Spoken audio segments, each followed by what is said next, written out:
Halo, selamat malam rekan-rekan yang saya kasih dalam nama Tuhan Yesus. Kembali bersama dengan saya Feby Timotius dari Bara Digital Ministry. Teman-teman, kalau kita baca Alkitab itu berdasarkan apa sih? Apakah berdasar karena pengalaman kita atau hal-hal yang di luar daripada Alkitab itu sendiri? Nah, malam hari ini Pendeta Calvin Budiman akan menyampaikan tema yang menarik dan juga dari kacamata berbeda. Psikologi bukanlah lensa yang baik untuk membaca Alkitab. Wah, ini menarik ya, karena mungkin teman-teman juga sama seperti saya gitu ya. Ini tentang apa sih? Kenapa psikologi tidak bisa untuk membaca Alkitab atau bukan lensa yang baik untuk membaca Alkitab? Dan lensa seperti apa sih yang harus kita kenakan supaya Alkitab dibaca dan dimengerti dengan benar? Mari kita simak bersama-sama dari awal hingga akhirnya.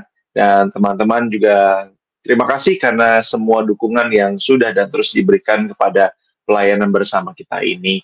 Sebelum kita akan belajar, kita berdoa terlebih dahulu. Tuhan Yesus yang baik, kami tahu bahwa ada banyak hal yang tidak kami ketahui dan Alkitab satu-satunya pedoman dalam kehidupan kami yang menolong kami untuk terikat dalam iman kepada Tuhan Yesus dalam pengalaman, tetapi juga ketika kami hidup sebagai pribadi di tempat kami masing-masing dalam pengalaman-pengalaman itulah Tuhan berbicara. Karena itu kami rindu ketika kami berelasi dengan Tuhan melalui firman-Mu, kami bisa memakai lensa yang tepat sesuai dengan apa yang Tuhan kehendaki. Dan biarlah pengajaran malam hari ini membuka kami, menolong kami untuk melihat lebih dalam akan kebenaran firman Tuhan yang nanti akan disampaikan oleh hamba Pendeta Calvin. Berkati beliau dan kuasai juga kami dalam kuasa Roh Kudus. Dalam nama Tuhan Yesus kami bersyukur dan berdoa. Amin. Selamat malam Pak Calvin, saya persilakan Pak. Selamat malam Pak Feby, selamat malam semua peserta Bara Digital Ministry. Saudara, malam hari ini tema yang kita akan bahas adalah tentang psikologi dalam kaitannya dengan Alkitab gitu ya. Tapi karena keterbatasan waktu, sudah tentu pembahasan ini hanya bersifat sesuatu yang bersifat umum sekali begitu. Dan tema yang saya usulkan adalah bahwa psikologi bukanlah lensa yang baik untuk membaca Alkitab. Nah, saudara, beberapa waktu yang lalu saya diundang di sebuah pelayanan, ya. Di situ ada beberapa pembicara yang lain. Nah, pembicara sebelum session yang saya akan sampaikan itu menyampaikan firman Tuhan dari Roma pasal yang ke-12, ayat yang ke-1 dengan yang kedua, tapi khususnya fokusnya adalah pada Roma pasal 12 ayat yang kedua. Di mana di situ dikatakan, Roma pasal 12 ayat 2 itu dikatakan begini, "Janganlah kamu menjadi serupa dengan dunia ini, tetapi berubahlah oleh pembaharuan budimu, sehingga kamu dapat membedakan mana kehendak Allah yang baik, yang berkenan kepada Allah, dan yang sempurna." Suatu ayat yang cukup terkenal, saudara ya. Saya percaya sebagian besar dari Bapak Ibu Saudara mengenal ayat tersebut, Roma 12 ayat yang kedua, yaitu janganlah menjadi serupa dengan dunia, tetapi berubahlah oleh pembaharuan budimu. Nah, saudara, kemudian sang pembicara tersebut mengawali khotbahnya itu dengan teori psikoanalisa. Psikoanalisa adalah salah satu, saudara yang belajar psikologi tentu tahu itu adalah aliran dari salah satu tradisi di dalam psikologi dari seorang tokoh yang bernama Sigmund Freud, gitu ya, yang mengatakan bahwa setiap kita itu memiliki satu trauma-trauma tertentu yang kita bawa di dalam hidup ini. Nah, saudara, pada waktu dia menyampaikan hal tersebut, pada waktu saya mendengarkan, saya pikir dia hanya akan memakai itu sebagai sebuah pendahuluan saja. Dia pendahuluan saja. Tapi ternyata saudara, sepanjang khotbahnya, apa yang dibahas adalah teori psikologi untuk menjelaskan apa artinya pembaharuan budi, pembaharuan akal budi, ya, akal budi, atau di dalam bahasa Inggrisnya adalah renewing of your mind, gitu ya, of your mind. Kemudian dia memberikan teori-teori psikoanalisa kemudian dia memberikan jalan keluarnya itu adalah satu teori yang namanya cognitive behavior theory. Nah, kalau saudara belajar psikologi, tentu saudara tahu bahwa cognitive behavior theory itu adalah sebuah teori psikologi bagaimana kita itu mengubah pikiran kita, begitu ya. Bagaimana kita itu mengubah pikiran kita karena sebagian besar dari masalah hidup ini, problema itu ada di dalam pikiran kita, gitu. Nah, sudah dia memakai teori tersebut, dia pendekatan di dalam cognitive behavior theory atau teori perilaku yang berdasarkan kepada kognitif gitu ya, itu sebagai jalan keluarnya untuk menjelaskan artinya perubahan pembaharuan akal budi di dalam Roma pasal yang ke-12 ayat yang kedua. Nah, saudara, terus terang pada waktu saya mendengar hal tersebut, hati saya nggak sejahtera, saudara. Saya merasa gelisah, begitu ya. Saya merasa gelisah karena Firman Tuhan ini dibaca seluruhnya itu di dalam konteks pengertian secara psikologis. Nah, saudara, saya bukan menentang psikologi, ya. Saya juga belajar psikologi. Tetapi, saudara, menurut saya psikologi ada tempatnya, begitu ya. Bukan dipakai untuk menjelaskan Alkitab, tetapi dipakai sebagai alat untuk mengaplikasikan. Itu mungkin bisa, begitu ya, mengaplikasikan. Tetapi bukan untuk menjelaskan Alkitab itu sendiri, begitu. Nah, saudara, sehingga pada waktu saya di dalam acara tersebut saya menyampaikan bagian saya, bagian yang pertama adalah saya sebutkan, saya menceritakan terus terang bahwa saya merasa tidak sejahtera kalau Alkitab ini dijelaskan dari sudut pandang psikologi. Lalu saudara, singkat cerita, di dalam acara tersebut mereka menambahkan satu session untuk kemudian ada satu diskusi khusus begitu ya tentang psikologi dengan Alkitab. Nah, saudara, apa yang saya ingin sampaikan, saudara, pada malam hari ini adalah kenapa, saudara, psikologi itu bukanlah lensa yang baik untuk membaca Alkitab. Saya berikan paling tidak 4 alasan, saudara, paling tidak 4 alasan. Yang pertama, saudara, adalah jelas bahwa Alkitab itu tidak ditulis dengan kacamata psikologi modern.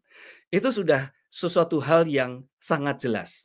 Sehingga kalau kita membaca Alkitab dengan psikologi modern, maka kita akan cenderung bukan kita menyesuaikan dengan firman Tuhan, tetapi firman Tuhan itu yang kita buat menjadi kita sesuaikan dengan teori-teori psikologi itu, gitu ya, psikologi modern. Sekali lagi, saudara, saya bukan menentang psikologi itu sendiri, saudara ya, tetapi itu bukan satu pendekatan yang baik untuk menjelaskan atau untuk sebagai starting point, gitu ya, titik berangkat untuk kita membaca Alkitab. Karena sudah jelas Alkitab tidak ditulis di dalam konteks psikologi modern. Bahkan di dalam perkembangan Alkitab pun Alkitab bisa mempengaruhi, bisa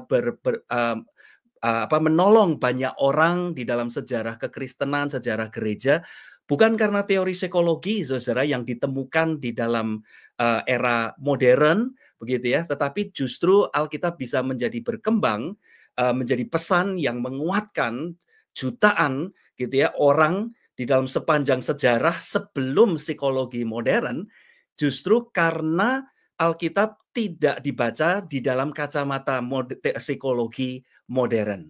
Jadi menurut saya, saudara, prinsip yang pertama yang kita harus selalu ingat bahwa Alkitab tidak ditulis di dalam kacamata psikologi modern.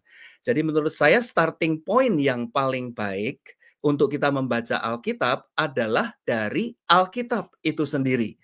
Yaitu prinsip yang umum, prinsip yang umum di dalam yang paling utama di dalam kita menafsirkan Alkitab adalah membaca Alkitab dari Alkitab. Jadi kembali kalau misalnya ke Roma pasal 12 ayat 2 yang tadi kita baca, apakah yang dimaksud dengan pembaharuan budi di situ? Dia pembaharuan akal budi di situ. Sudah pasti, saudara, saya mengatakan sudah pasti itu bukan pengertiannya cognitive behavior theory. Tetapi yang dimaksud di situ adalah akal budi yang diciptakan oleh Tuhan seperti yang dikatakan di dalam Kejadian dan bagian-bagian lain di dalam Alkitab sebagai kapasitas manusia yang tertinggi yang diciptakan segambar dan serupa dengan Allah. Jadi saudara, untuk bagaimana kita memahami pikiran kita, kita kembali kepada Alkitab, kita kembali kepada firman Tuhan, jikalau kalimat tersebut memang berasal dari Alkitab, gitu ya. Kita memahami dari konteks Alkitab itu sendiri. Prinsip yang kedua ya, kenapa psikologi itu bukanlah lensa yang baik untuk membaca Alkitab, saudara? Karena saudara, jelas juga bahwa Alkitab itu berpusat kepada Allah, tuh kan ya. Alkitab itu bukan berpusat kepada manusia. Artinya saudara, Alkitab itu bukanlah buku untuk menyelesaikan masalah-masalah psikologi di dalam hidup kita. Tetapi Alkitab itu adalah untuk membawa kita lebih dekat kepada Tuhan di dalam kondisi psikologi kita apapun. Nah, saudara, di dalam khotbah awal yang saya contohkan itu ya, yang saya pakai sebagai contoh, kenapa saya merasa gelisah begitu ya, karena ada salah satu pernyataan dari pembicara tersebut yang mengatakan bahwa salah satu tanda kita dekat kepada Tuhan adalah pada waktu kita itu bisa menyelesaikan masalah mental, kesehatan mental di dalam diri kita. Saudara, itu bukan prinsip firman Tuhan, saudara. Itu bukan prinsip firman Tuhan. Firman Tuhan itu mengatakan siapapun kita, apapun kondisi rohani kita, termasuk kondisi psikologi kita, tujuan Alkitab adalah untuk membawa kita dekat kepada Tuhan. Bukan untuk membawa kita itu menyelesaikan masalah psikologi kita. Itu adalah dampaknya, begitu ya, dampaknya. Tetapi saudara, pesan utama di dalam Alkitab, pesan utama di dalam firman Tuhan adalah tentang Tuhan sendiri. Tuhan adalah di balik penulis Alkitab, di balik penulis setiap bagian dari firman Tuhan yang diwahyukan. Sehingga setiap orang yang membaca Alkitab, membaca firman Tuhan, akan dibawa untuk semakin dekat kepada Tuhan. Apapun kondisi psikologi saudara. Bukan berarti bahwa kalau kita itu dekat pada Tuhan itu artinya kita tidak memiliki masalah mental lagi, begitu ya. Masalah-masalah psikologi itu dengan sendirinya terselesaikan atau teratasi semuanya begitu, belum tentu saudara. Bahkan kalau saudara membaca kisah-kisah di dalam Alkitab gitu ya, ada banyak tokoh-tokoh yang itu seperti tokoh-tokoh di dalam Alkitab yang sepertinya menunjukkan karakter-karakter yang kalau menurut ukuran psikologi modern itu tidak sehat secara mental, begitu ya, tidak sehat secara mental. Saudara bisa melihat tokoh siapa saja, baik itu Daud, Musa, begitu ya. Musa itu dikuasai oleh keraguan-raguan, oleh ketakutan, begitu. Daud itu juga dia dikuasai oleh kelemahan seksualnya dia, begitu ya. Daud itu dia bisa mengalahkan Goliat, dia berani, begitu ya. Dia seorang pria yang berani memang begitu. Tetapi dia tidak bisa mengalahkan godaan seksualnya, gitu. Nah, itu memang dia memiliki satu masalah psikologi, begitu ya. Bisa dianalisa dari sudut pandang psikologi modern. Tetapi saudara, tidak satu pun dari tokoh-tokoh yang Tuhan pakai ini dibereskan lebih dulu masalah mentalnya untuk kemudian baru mereka itu bisa dekat dengan Tuhan. Enggak, saudara. Kalau saudara perhatikan, semua tokoh-tokoh ini itu memiliki banyak kelemahan, gitu. Secara psikologis, saudara bisa menganalisa hampir semua tokoh di dalam Alkitab. Tetapi, saudara, mereka melalui firman Tuhan itu dibawa dekat kepada Tuhan. Karena memang itu adalah tujuan dari firman Tuhan. Untuk membuat kita mengenal siapa Allah kita, untuk membuat melalui pengenalan tentang Allah itu kita lebih mengenal diri kita sendiri dan kita dibawa dekat kepada Tuhan di dalam kondisi apapun, gitu ya, di dalam kondisi apapun. Itu alasan yang kedua. Ya, alasan yang ketiga, saudara, kenapa psikologi itu bukanlah lensa yang baik untuk membaca Alkitab? Karena sekali lagi, yang ketiga, permasalahan yang terbesar di dalam kehidupan kita, ya, di dalam kehidupan kita itu bukanlah kondisi mental kita. Itu bukan masalah yang terbesar. Kondisi mental kita itu patut untuk diatasi, kondisi psikologi kita punya trauma, kita punya kelemahan-kelemahan secara psikologis, itu perlu diatasi begitu ya. Setiap kita mengharapkan kita itu bisa sehat secara mental, itu memang betul. Tetapi saudara, itu bukan masalah yang terbesar di dalam hidup kita. Alkitab itu jelas menunjukkan bahwa masalah yang terbesar dalam hidup kita adalah dosa, gitu ya, dosa. Dan dosa itu Alkitab menjelaskan datangnya dari 3 sumber. Ya, datangnya dari 3 sumber. Itu dari dalam diri kita sendiri, memang betul begitu ya, dari dalam diri kita, dari kelemahan yang ada di dalam diri kita dan kondisi kita yang memang sudah rusak, gitu ya, dari yang sudah rusak. Yang kedua adalah dari dunia ini, godaan gitu ya, di dalam dunia ini yang membuat dosa di dalam diri kita menjadi lebih buruk. Tapi yang ketiga yang Alkitab selalu katakan dan tidak boleh dilupakan adalah peran dari kuasa kegelapan. Peran dari kuasa kegelapan, dari roh jahat. Itu sebabnya saudara kalau kembali lagi juga kepada Roma pasal 12 ayat yang kedua tadi, berubahlah oleh pembaharuan budimu, ini bukan soal terapi apa begitu ya, kognitif terapi apa yang bisa mengubah pemikiran kita, tetapi saya percaya yang Rasul Paulus maksud adalah bagaimana kita bisa menyelesaikan dosa yang tinggal di dalam pikiran kita. Nah, memang Alkitab dengan psikologi itu benar di dalam arti menunjukkan bahwa pikiran kita ini adalah salah satu kuncinya, begitu ya, kunci di dalam kehidupan kita sehari-hari. Pikiran kita ini adalah medan peperangan, begitu. Pikiran kita ini adalah medan peperangan. Tetapi saudara, kalau fokus kita pada waktu membaca ayat seperti Roma 12 ayat 2 itu pada psikologi, kita akan cenderung menggeser pengertian pikiran itu menjadi menurut teori-teori psikologi. Nah, saudara, sekali lagi saya bukannya menentang psikologi sama sekali gitu ya. Ada juga hamba-hamba Tuhan itu yang mengatakan bahwa psikologi itu adalah teori yang berasal dari iblis, misalnya seperti itu, saudara. Saya juga tidak mengatakan seperti itu, begitu. Ada banyak hal yang baik, yang positif juga dari psikologi, begitu ya. Walaupun memang harus diakui banyak psikolog-psikolog sekuler, gitu ya, psikolog-psikolog sekuler itu yang anti dan menentang kekristenan. Tetapi saya percaya ada hal yang positif dari psikologi. Tapi satu hal yang kita tidak boleh lupakan pada waktu kita membaca ayat seperti Roma 12 ayat 2 tentang pembaharuan budi, pembaharuan akal budi, sehingga kita mengenal kehendak Allah. Itu kata-kata Rasul Paulus di ayat yang kedua, ya.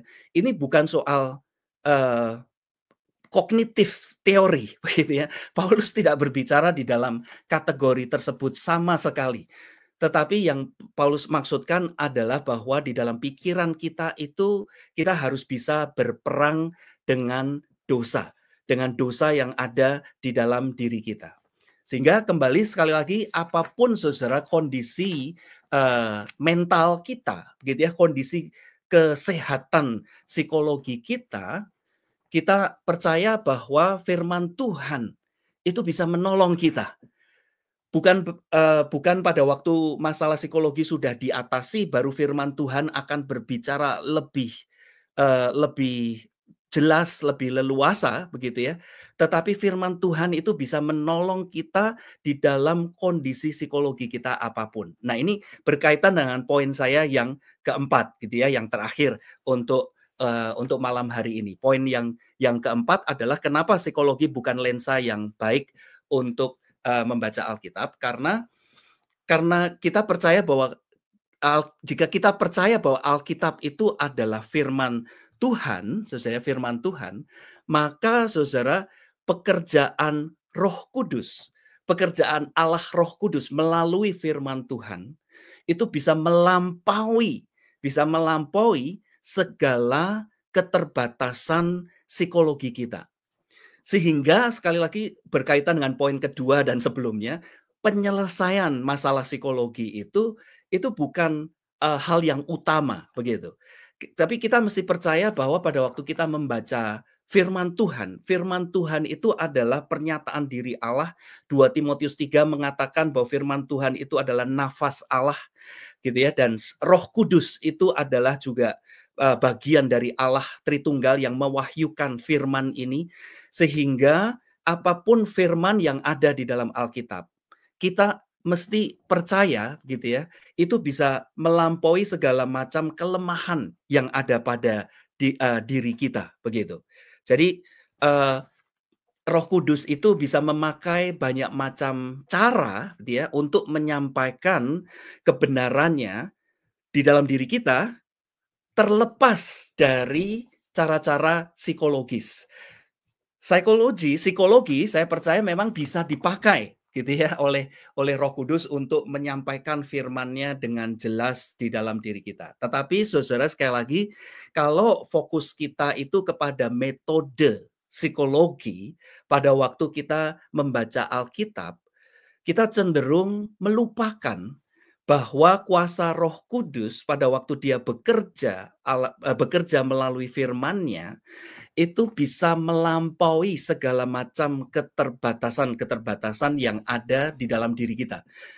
Entahkah itu kesehatan mental kita atau situasi kondisi mental kita begitu ya, itu bisa diatasi oleh firman Tuhan, oleh pekerjaan Roh Kudus yang kita tidak boleh abaikan, karena kita terlalu mungkin terfokus kepada teknik-teknik atau cara-cara terapi psikologi yang sudah begitu maju begitu ya. Tapi seringkali teori psikologis yang semaju apapun ternyata tidak bisa selalu menyelesaikan permasalahan.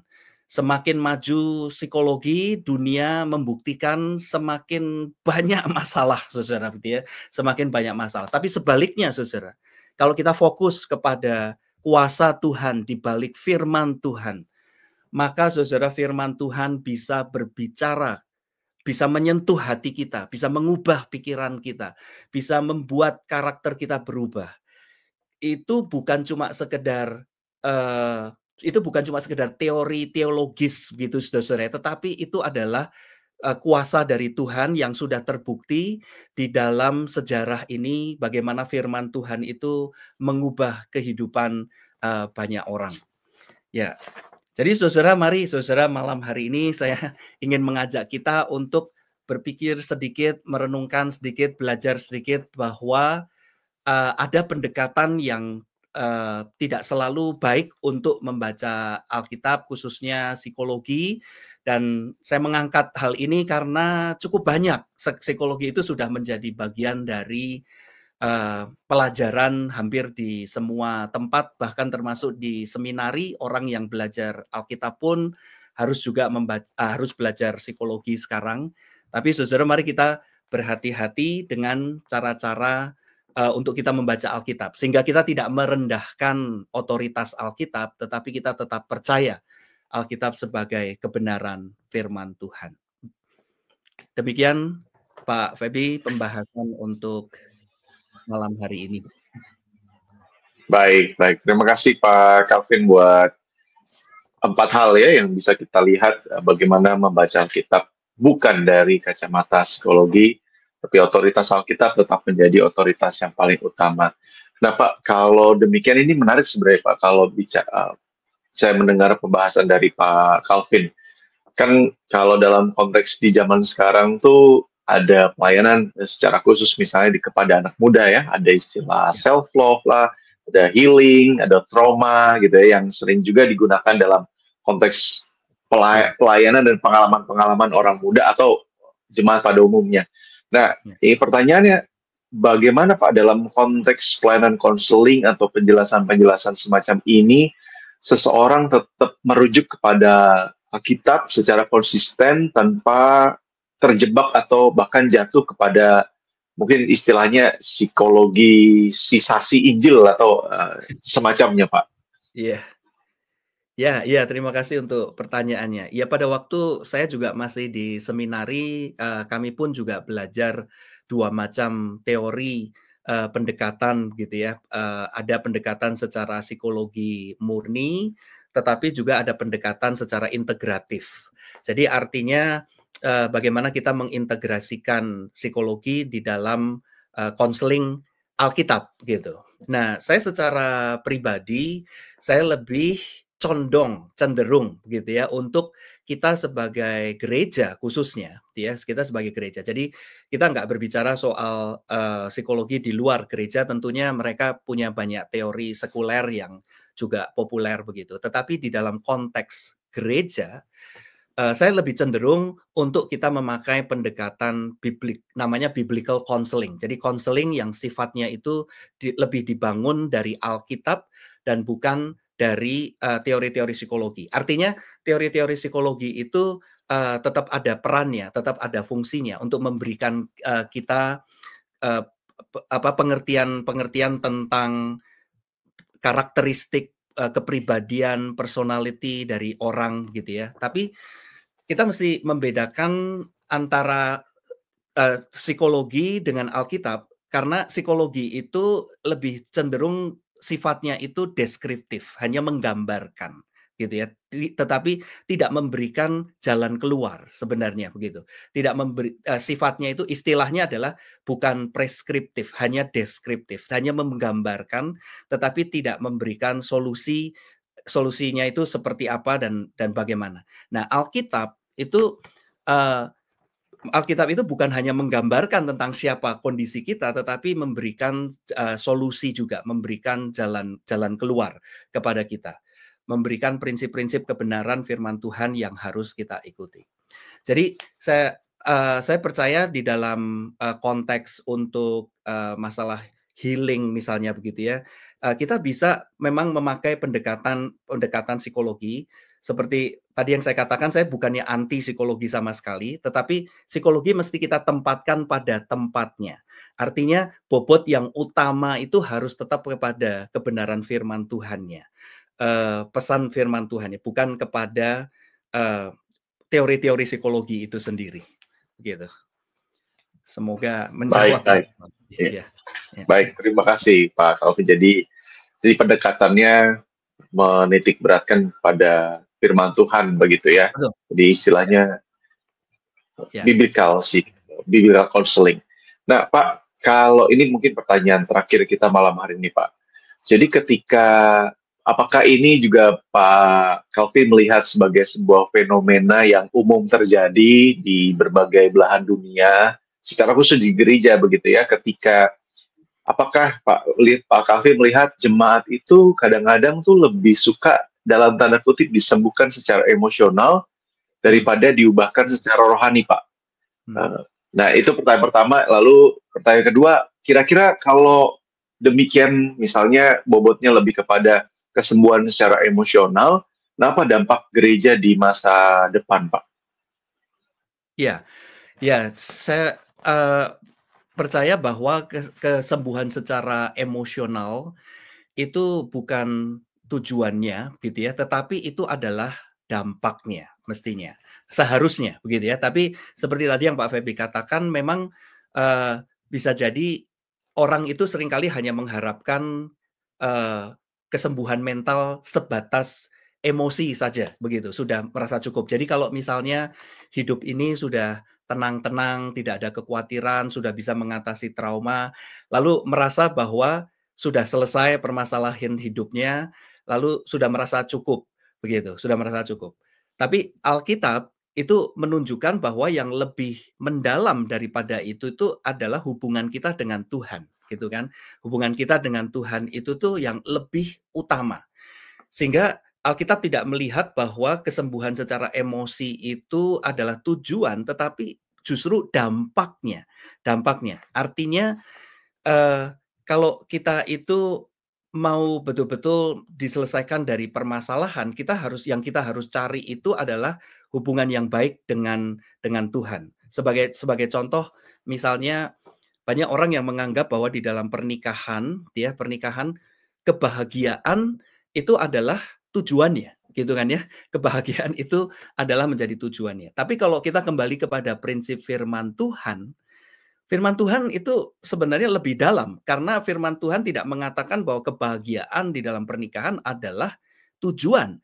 Kebahagiaan di dalam pernikahan adalah akibat sebenarnya, itu dampaknya. Dampak dari apa? Dari hidup kudus, dari kekudusan.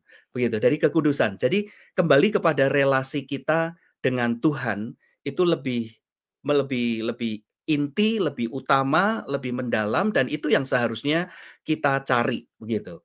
Kebahagiaan itu adalah bonusnya, begitu. Nah, kebahagiaan kita bisa dapatkan dengan teknik-teknik psikologis tertentu. Tetapi kekudusan itu tidak bisa kita dapatkan dengan teknik-teknik psikologis, karena itu bergantung kepada hubungan kita dengan Tuhan dan bergantung dengan kedekatan kita dengan firman Tuhan, begitu. Nah, saya percaya maksudnya pesan Alkitab tentang kekudusan kita di dalam relasi kita dengan Tuhan, kekudusan yang kita dapatkan melalui hubungan kita dengan Kristus, ini akan tetap berdampak di dalam dunia sekuler, begitu. Jadi saya merasa saya cukup sering ketemu dengan rekan-rekan juga yang merasa bahwa kalau kita sebagai hamba Tuhan tidak belajar psikologi, itu akan membuat kita menjadi tidak relevan dengan dunia, begitu ya. Saya tidak percaya itu, saya tidak setuju itu, begitu. Saya percaya bahwa pesan Alkitab akan selalu relevan di dalam dunia ini dengan ataupun tanpa psikologi, karena apa yang menjadi pesan Alkitab itu adalah kebutuhan kita yang paling dasar. Dan sebenarnya cara untuk membuktikannya itu sangat-sangat mudah, begitu ya. Kita cuma cukup melihat kepada sejarah perkembangan kekristenan, sejarah perkembangan gereja sebelum psikologi itu menjadi populer, begitu. Gereja berkembang, bisa menjangkau banyak orang, menyelamatkan, menguatkan, menghibur banyak orang melalui firman Tuhan, ya, melalui firman Tuhan. Jadi saya percaya kita dengan ataupun tanpa psikologi, Alkitab, kebenaran firman Tuhan akan tetap relevan dengan dunia ini, begitu. Ya. Baik, baik. Terima kasih untuk jawabannya Pak Calvin, dan terima kasih secara praktis juga menolong kita dalam konteks membaca Alkitab bukan dari kacamata atau lensa psikologi. Nah, Pak, baik. Terima kasih. Kalau mungkin hari ini, malam ini, kalau ada closing statement dari Pendeta Calvin, saya persilakan. Dan nanti minta tolong sekaligus menolong kita untuk dalam doa, Pak. Ya, closing statement saya singkat saja. Kita perlu tetap terus percaya sebagai orang percaya yang sudah diberi firman Tuhan oleh Tuhan, bahwa firman Tuhan adalah nafas dari Tuhan sendiri, kuasa dari Tuhan yang bisa mengajar kita, menguatkan, menghibur kita, begitu ya. Apapun kondisi psikologi kita. Dan psikologi bukanlah satu lensa yang baik sebagai satu starting point untuk kita membaca Alkitab, tapi bukan berarti kita mengabaikan psikologi, tapi kita menempatkan psikologi pun kita tempatkan di bawah terang dan kebenaran firman Tuhan itu sendiri. Sehingga fokus kita adalah selalu lebih kepada firman Tuhannya pada waktu kita membaca Alkitab dan bukan kepada teori-teori yang di luar Alkitab itu sendiri, begitu. Ya, mari kita tutup di dalam doa. Bapa di surga, sekali lagi Tuhan kami bersyukur untuk kesempatan melalui Bara Digital Ministry ini juga kami boleh belajar bagaimana kami membaca firman Tuhan dengan lebih bertanggung jawab ya Tuhan, dengan lebih baik. Kami tahu Tuhan ada begitu banyak teori-teori sekuler yang menarik, yang membuat kami itu mau cenderung untuk lebih melihat sebagai sesuatu hal yang lebih daripada firman Tuhan itu sendiri. Tapi Tuhan tolong murnikan iman kami ya Tuhan, supaya kami bisa melihat bahwa Engkau tetap selalu mau berbicara kepada setiap kami melalui kebenaran firman Tuhan. Beri kami hikmat Tuhan untuk kami melihat bahwa firman-Mu Tuhan adalah sungguh-sungguh pedoman dan penuntun di dalam hidup kami ya Tuhan. Biarlah kami boleh lebih mencintai Engkau Tuhan, dan kami juga mencintai firman-Mu, dan kami diberi hikmat untuk bagaimana kami bisa juga memakai alat-alat pengetahuan-pengetahuan di dalam dunia ini untuk kami pakai dengan baik dan dengan benar ya Tuhan. Terima kasih ya Tuhan sekali lagi untuk firman-Mu, biarlah firman-Mu ini juga boleh menolong kami di dalam kami bertumbuh secara rohani. Kami juga bersyukur untuk Bara Digital Ministry, Tuhan terus pakai menjadi berkat bagi banyak orang. Di dalam nama-Mu Tuhan kami Yesus Kristus kami berdoa. Amin. Amin. Terima kasih sekali lagi Pak Calvin yang sudah menolong kita di malam hari ini. Terima kasih untuk atensi dan kebersamaan dari rekan-rekan semua. Saya Feby dan Pendeta Calvin, serta kerabat yang lain di balik layar, kami undur diri. Tuhan Yesus berkati kita semua. Amin. Terima kasih Pak Calvin. Terima kasih, sama-sama Pak Feby.